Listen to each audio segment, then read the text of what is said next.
Hey, welcome listeners. This is Paul Neal again with the Entrepreneurial Agent.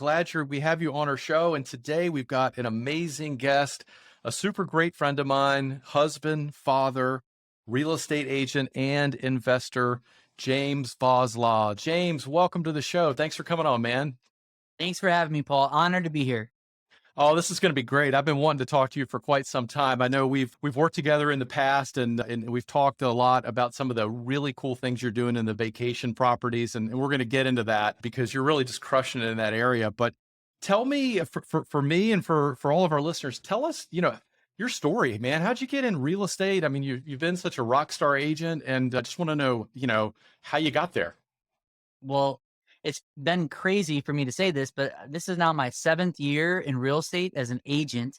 And it started off unexpectedly. My background's actually in ministry. I was actually a student pastor and a connection minister at a church right before I jumped into real estate. But I jumped into real estate quicker than I thought that I would be. And so it was kind of a sink or swim season for me with two kids, a third on the way. My wife just stepped away from her job. So there was no option but to succeed. Wow. And so I know for most agents, they kind of dip their toes in the water and kind of slowly walk in. But even though it's hard to be thrown into the waters, I think that's what kind of helped me have the mentality of, I have to go out and I have to get this done for my family. So my first year in real estate was actually my first full year was 2016. I stopped working at the church in November of 2015. Okay. So about, a month and a half later, 2016, I was a full-time real estate agent and was blessed to be able to close 37 deals in my first year. And, that was kind of helped me shoot out the gates. And from there, each year I kind of built and got more and more sales. And then last year, my sixth year, I sold 56 homes and $22 million of real estate. And Yeah, that was such a great, great thing. And I was sharing with you a little bit before this, but this year's still been good. Maybe not quite to where I was last sure. year, but still having a great year and just having a lot of fun serving folks who are looking to buy or sell a home. And I will also say that there's kind of three markets that I'm going after. And the first is the Fredericksburg area. That's the area that I live in. So from the double wide on a piece of land to the $1 million property, everything in between. I could sell anything in the Fredericksburg area. My second market that I go after is a community. It's a community that I live in. It's called Fawn Lake, and it's a golf and lake community. Absolutely love it here. So it's easy for me to sell that to my clients, and that's definitely a niche market for me. And then as you just mentioned previously, the third market that I'm getting more and more into and just having so much fun with is the vacation rental space. So my wife and I have personally invested in that space, and I've helped now 8 other people do the same. So I'm having a lot of fun with that as well. Wow, boy, that's a lot to unpack, James. I'll tell you, boy, my head was spinning on that. That just a couple of things, just the thoughts came to mind here. It's like understanding real estate, knowing and understanding that there are a lot of people that, will listen to this and, there's a lot of, promotion about get rich in real estate and all that. But you and I both know that real estate is challenging for an agent, particularly if you don't come from sales, you don't understand that concept. There are a lot of agents, there's a lot of competition. And for you to come out of the gate year one, first the guts to, just take that step right after your wife leaves her job with baby number 3 on the way. I'm sweating over here just thinking about Yeah, that, man. I tell you what. why? That's Yeah, where it ends. you're still, yeah. Right, right. So to take the guts and then come out of the gate, swinging at 37 closings your first year. Really, that is just fantastic. And, that's a testament to obviously your professionalism, your ability. And obviously there's some lessons that came into your life before that Oh, point because you were to be able to execute, right away. Most people learn those lessons, once they get into real estate and they start the process and they're like, oh my gosh, I got to know, I've got another no, and then, they starve for a few years before they either quit or figure it out. But tell me this, and then we'll dig in some of these things. What were some of the key lessons along the way? I think maybe that prepared you for that. Because obviously, again, you were raring to go, and it takes more than just desire. There's other factors there, man. yeah. Well, oh my gosh, there's so many lessons that I've learned. I learned to pray a lot in that season of my life, leaning into the Lord. But, one of the things, I was jumping into a completely new industry and going from the mindset of an employee, which is I go to work and I get a paycheck and it's the consistent paycheck every single, month. Right. And so going into a space where nothing's guaranteed, I really did learn like there's a mindset shift that needs to take place. And it's performance based. In our business, you get paid when you have a closing. And so it doesn't matter how hard you tried or didn't try. It's just did you get the deal done? And so there were times that I was doing things that I wasn't used to. There were times that I was really unsure of myself. But at that time, what I kept reminding myself is what my why was. And I had a mug that I kept on my desk and I didn't drink out of it. Actually, I put pens in it. But on that mug, it was a picture of my wife and at that time my two sons. And it just reminded me when I was making calls and knocking on doors and doing all these weird things that made me feel uncomfortable. It reminded me why I was going through that. And so I think that one of the lessons that I learned is that you have to have a really strong reason or desire to want to win in order to make it work. Also, desperation helped me. I mean, my wife had just stopped working and, I wasn't receiving money from anywhere else. It was like sink or swim. Right. And even though that is maybe not the most ideal way to enter into a vocation, I do think there's some upside to burning the ships and saying, that's it, we're going to make this work Right. in order for that to happen. So that would probably be, one of the biggest lessons that I've learned is, just to lean in, my faith was very important to me at that time, my family, knowing my why and just going all in. I think that was huge for helping me to succeed. Wow. Yeah, going all in. That's an amazing phrase. I've heard that a lot lately and particularly as the market has shifted for people. I know it's shifted for you, it's shifted for a lot of people. I mean, you started in a time in 2016, 2017 when the market really wasn't that great. So you really dug it out. And we are in a shift, but I think you're going to see probably in the fall that we're going to see numbers really start to tick back up again with inventory low. You're going to see interest rates start to soften again, I think, and we're going to see inflation start to abate. It's going to be interesting to see what happens after the midterms of the political shift, and Right. hopefully there'll be some more optimism because I think that will drive people to to continue to be active in the market. Well, yeah, and there's just so much, we've been spoiled for the last several years. And I think that that is important for us real estate agents to note and lenders as well, is that we've been spoiled. I mean, we've had unprecedented appreciation in the market. We've had record low interest rates. And for us to think that that would continue, I think would be a bit naive. And so I think that, you know, um, us agents got spoiled, especially the agents that were new into the industry, with being able to sell a home in a day or two and having multiple offers Right. and waiving inspections, no contingencies. And, the most recent home that I sold, it took 44 days for it to be on the Whoa. market before it went under contract. And I'll tell you what, as an agent who's been spoiled, it felt like an eternity. Yeah. But stop and you say that out loud and you look at history, for a home to go under contract in 44 days, historically speaking, that's not bad at all. And, even though things might be plateaued a little bit on appreciation of home sales, it's not as bad as what some of us might feel it is because we've been spoiled. Yeah. Yeah. Good point. Good point. It's so true. It's just a matter of perspective. And I think as people adjust their expectations, same thing on the lending side. I did my first real estate loan in 1998. And I believe the interest rates were, I was in the 8 to 9% range on a lot of loans. Some people were doing second mortgages in the double digits and people did them all day long. And so it's just a matter of adjusted expectations. Yeah, I think we're going to have a great fall. I really do. But even if the market isn't perfect, I mean, you talked about desperation and your why and burning your bridges and going after it.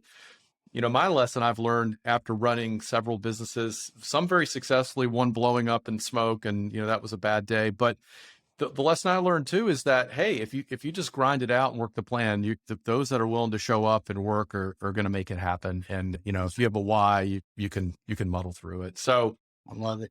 awesome. So, hey, I want to talk a little about this niche that you've carved out for yourself because it's really exciting and there's a lot of dimensions to it. I know we've talked about it before. Yeah. Most people don't think about it. They don't consider it. Honestly, you were the first one to bring it up to me. I had not really considered it. And now you're really capturing that. So talk about the niche, what it is, how you got into it, how people can benefit, and that sort of thing. Well, real estate agents, if you're listening right now, perk up those little ears because everyone can benefit with what I'm about ready to say. But if you're a real estate agent or what is classified as a real estate professional, so Paul, you would qualify, then your ears really have to perk up when you say this because this is a game changer. But it has to do with vacation rentals, and that's what I want to speak to. And it all started when I think it was 2019.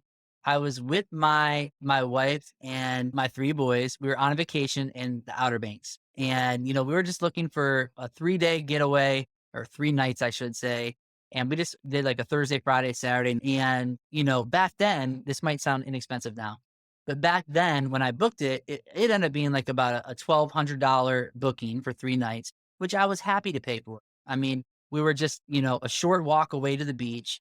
I was right across a small street and we stayed there and had a great experience. But one of the days when I was sitting on the front porch, I started to do the math in my head. I thought, wait a minute, I just paid $1,200 to stay here for a weekend.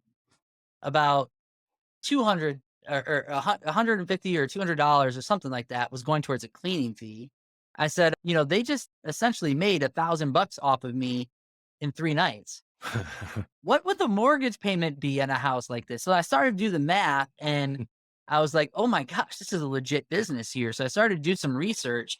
And sure enough, that was right as Airbnb was blowing up and getting more popular. More people were using that and VRBO to do some travel. And that kind of got things started for me as far as thinking about what it would look like to invest in vacation rentals. Most of us agents are pitched on doing long-term rentals or traditional rentals. And for whatever reason, I knew that would be a good decision to invest in that, but it never got me excited. I just, Mm. Evictions and going through the process of, signing an agreement with people for 12 to 24 months, it just didn't sound fun to me. Usually in that space, your cash flow is not as good either. So I know it's a good long-term play, but it just didn't appeal to me. So I started to do more and more research and I stumbled upon a community that had some coaching and my wife and I signed up for it and we just went all in. We want to learn as much as we can. We spent, a decent amount of money investing into that space, growing in our knowledge and understanding of it. And then we jumped out and we made our first purchase. We purchased our first vacation rental in Wintergreen, a small little place right there on the slopes for Mm. $109,000. Ah. Yeah, just a wonderful location and a great resort. We purchased that, we flipped it, completely remodeled it, and we started renting it out. And it started doing so well that we're like, wait a minute, we don't want to stop here. We want to invest some more. So actually, what we did was we hooked up with this really really great lender for a refi. Matter of fact, I'm talking to him right now. You did a fantastic job. My wife and I were super impressed, but we went ahead and refinanced. We pulled some money out and we said, let's be aggressive because the interest rates were low. So we did refinance our house, took some money out, and then we went ahead and we purchased another vacation rental in Wintergreen Resort as well. And this one was a 2-bedroom, 2-bathroom one home that has a panoramic view of the Blue Ridge. And so we now own 2 properties in Wintergreen.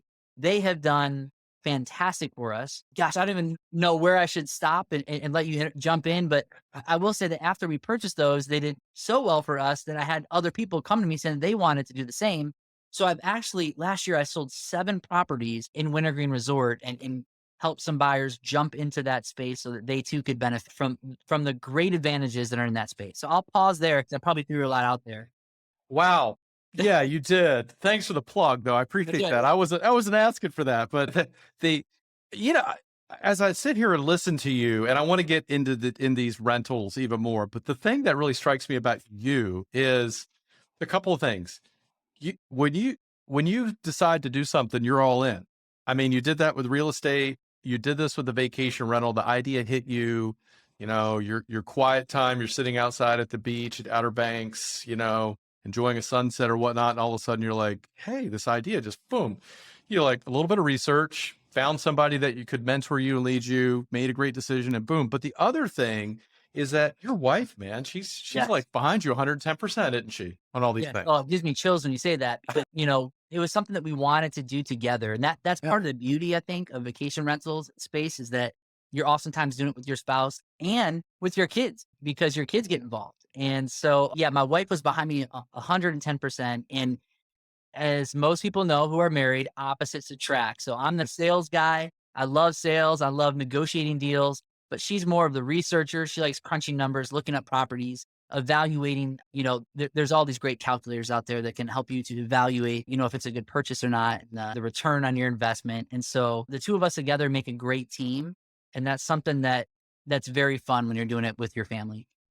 Yeah, that's all. That's awesome, man. And the fact that I imagine as their vacation rentals, and maybe you can speak to this. So some of the benefits, I'm thinking, well, you not only you have this rental property, and since you're not renting it out, for the whole year, you're probably getting some use of it as well yourself, right? So the family's involved, maybe helping you to just enjoy it, to market it, to be part of it. I mean, what is this all about?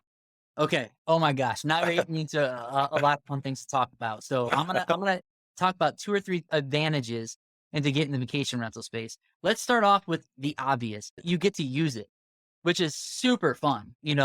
This is something that can be purchased a couple different ways. There's so many different options out there that you can share with folks. I went with the secondary home lot option, and there's rules to that when you have Fannie and Freddie. And once again, we'll let the lenders, the professionals dive into that. But what I will say is you can purchase a vacation rental home for as little as 10% down.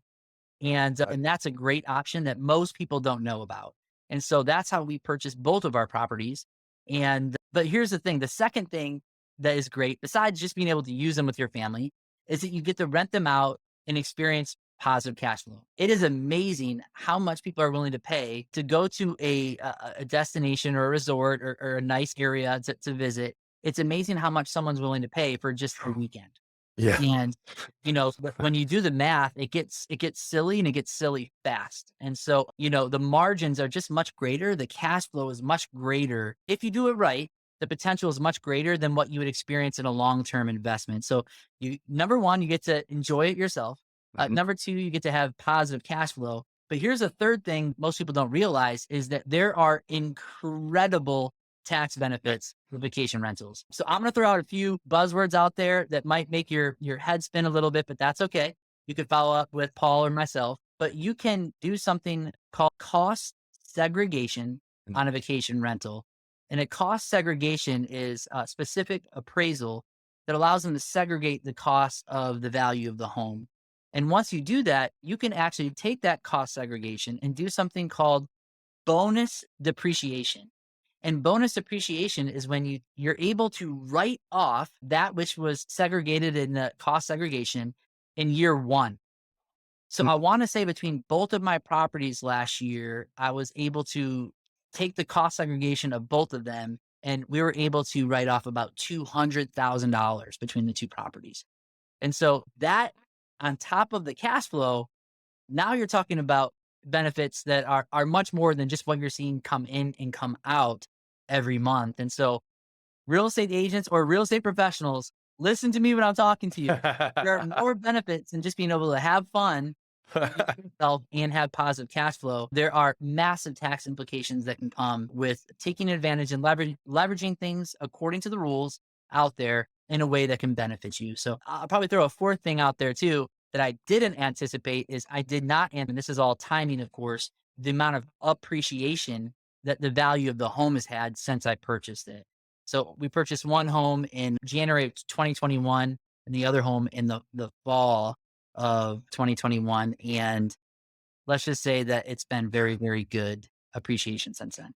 Yeah, you certainly made great purchases. Man, I tell you that's exciting. And just for the record, for if any of the new 87,000 IRS agents are listening to us here, that we're not tax professionals, but seek your tax professional for that. But that is amazing what you can do. So you have so many benefits here. I can think of a fifth one. So you enjoy it with your family, positive cash flow, tax benefits, appreciation. And the fifth one you mentioned earlier, that's no evictions or cleaning toilets, right?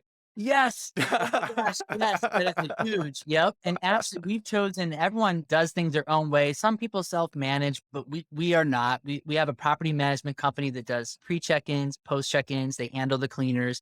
But I'll tell you what, it is nice to not have to worry about evictions. Most of our guests come for about 2.5 days on average. Sometimes it's 2 days, sometimes it's three. Every once in a while, you get a 4 or 5 day booking over holiday weekends and whatnot. But yeah, it's nice to not have to worry about evictions. They come, they go, and I'll tell you what, Paul. They typically leave a review on Airbnb and whatnot, and it has been so fun and rewarding to read those. I mean, people Oh, are getting away and they're having a true experience, yeah. and so it's an honor to be able to host people. Well, James, my wife is that person. She'll take the book out, the logbook when we're sitting in some beautiful place and paying somebody like you our hard-earned dollars to enjoy, 3 days. She'll write a fantastic review, and then she'll go online and do it. And she'll look through the book too, because she just likes to see other people's experiences. And that's fantastic. That's fantastic. So a couple of questions on that. So for people, since we're running out of time here. So two questions. One, is there a seasonality that you see, and how important it is to find vacation rentals and in certain particular areas? And then what are some pitfalls? Because obviously, if it was easy and simple and there were no challenges, then everybody would do it, right? Absolutely. Well, first off, you really have to do your research before acquiring a property. I think the danger in this space is that you follow your heart and not your mind, and Mhm. and put yourself in a situation where maybe you're in a property that you love and makes sense for you, but if the numbers don't prove it, then it might not be the best investment. And just being upfront with you, my wife and I, we really want to go to Outer Banks. We really want to go to the ocean. We love the beach. But after crunching some numbers, we kind of miss the boat when it came to purchasing a property in a beach destination, having it make sense. Those prices now are very elevated. And so, for some, it might make sense for them to enjoy a property like that and have a small loss, after renting it out. But we wanted positive cash flow. We wanted something that was bringing in money and not taking away money. So we reassessed our outlook and went away from the beach into the mountains, where you touched on it, seasonality. You know, Mountains are they get a stereotype of being winter destinations, Hmm. but Right. actually they're not. They're actually year-round destinations. And winter is our highest occupancy. It's when we can charge the most money. It's when we have the highest occupancy. But I'll tell you what, summer is not far behind at all. And actually, the fall is great. If there's any slow season, it's in April. That's typically the slowest seasons in a mountain town. And both of our properties were booked every single weekend in the month of April. So, for that to be slow, we'll take it. But Yeah, yeah, I'll say for sure. I mean, I'm a mountain guy. I love the mountains, and I could go to the mountains definitely all 4 seasons, just to be there. Do you get away from reality, I guess you could say, the day-to-day buzz and hubbub of life, out of the rhythm, and, enjoy nature and God's creations. Love it. Well, that's it. Yeah, nature activities year round. The resort, Wintergreen Resort that we invested in, it has golf, it has hiking, it has wineries, breweries, of course, skiing and snowboarding in the winter. It has a spa, it has incredible views. And so you can enjoy it year round. There's a lot of great mountain destinations out there that if you're listening, your heart might be like mine. It's screaming ocean. And maybe someday that will be a reality, but you have to just let your mind kind of meet your heart. And where the two of those come together, that's probably a good purchase. But when it comes to you're asking about the pitfalls and maybe some of the disadvantages, you're always a little more susceptible to where's the market going. And when I say the market, I mean the economy. What I have not gone through yet is like a big recession or something like that, where discretionary spending might come down. But what I will say is probably one of the greatest advantages to having a vacation rental was COVID. And, obviously COVID impacted our nation and our world in many ways, but probably one of the greatest industries that was impacted for the positive was the vacation rental space. Because people, instead of going to a hotel where they're, interacting with other people, they can actually purchase, a weekend away where they have their own space and they can do so safely and get out in nature. So COVID shed more and more light and dollars on the vacation rental space. Airbnb still does not have enough supply to meet the demand that they have for homes. So even though things are a little crazy right now with interest rates, trust me, there's still plenty of opportunities for you to invest in vacation rental space, and the demand is there. Interesting. And so so now you're a seasoned vet in this niche. So I wouldn't know how to price a vacation rental, I mean, do you have tools or methodologies or ways that you can find out, hey, what's a legitimate rental income I could sort of expect? Yes. Or the things I could do to the property to create a maybe higher demand for my property? Because if I can rent it for 200 a night versus 100 or 150, obviously that is, multiplied over, that has a major impact downstream on positive cash flow. Certainly you've learned because I would imagine that not everybody that puts a property on VRBO is knocking it out of the park. Yeah. That's the impression you get with VRBO, but they're selling their stick, right? But you're on the other side making it happen. Yeah. Well, first off, let me just give a shout out. I get nothing out of this. There's nothing that I get out of saying this except that I just want to give credits where credit's due. But the coaching that I was a part of, it's a group called Vodacy. The owner's name is Sean Moore, and he's a great teacher. And he actually has some free resources where you can download his podcast. So for those of you that want to learn a little bit more about this space, I would highly recommend you checking out his podcast. Once again, his name is Sean Moore, but it's called the Vodacy podcast. But I pay for his coaching. I'm a part of the community. So there's a course that you go through. So I think that you really just have to invest and get the right knowledge from someone who's done it, Yeah. not someone who, has the concept, but someone who's a practitioner in that Yeah. space. And so I really like Sean's humility. I learned a lot from him. So that would be a great place to start. But one of the things, the tools that I learned about in that community is it's called Air DNA. And it's Mm, become very, very popular. Air DNA is actually used by some lenders actually when yep. they're doing calculations on some loans. But AirDNA is a great software that can be used to take a look at different markets, different properties in the market, and what they could bring in as far as their income. And so I think that's one of many tools. I don't think you should put all of your eggs in one basket ever. But I'll tell you what, AirDNA has helped me steer away from markets that maybe weren't as good as I hoped. But it's also affirmed me in the markets that I've chosen to jump into. And it's been a great tool to help me. So AirDNA is an absolute must if you're trying to look at acquiring properties. It So is that pricey. I will give you a heads up on that. There's different ways to use it. You can have a nationwide plan, which is what, I was able to get a really big discount on. Yeah. But they also have like plans for specific areas if you just want to look at one corner of the market. So I I see. would definitely recommend that tool. But then that's kind of for the DIY guy, right? And I mean, you're a professional in real estate, and this is what you do, and this is your livelihood, and you're all in. And I think about other people. I have a lot of investors that I work with that, they have a regular job. They're full time with the government or, some large corporation or running their own business, and they just don't have a lot of time for this. So you've already kind of walked down this road, and you know, so my question to you is, how can they reach out to you and they say, hey, James, I'm really interested in this. And at least for maybe the first or second experience to kind of learn the ropes. I mean, you could hold their hand and help them purchase, I would imagine. That's what you do, right? Yeah. So Yeah. how Me could they, done it. That's something that helps me walk other people through it. Like I said, last year I helped 7 people, purchase vacation rentals. This year it's been one. I'm about ready to have a second one here next month. And so, this is something that I love to help walk people through. And you can reach out to me. My email is just my first, my last name, James Bauslaugh, James, Bauslaughg, gmail.com. You can also go to my website, which will be easier for you to remember. It's called explorewithjb.com.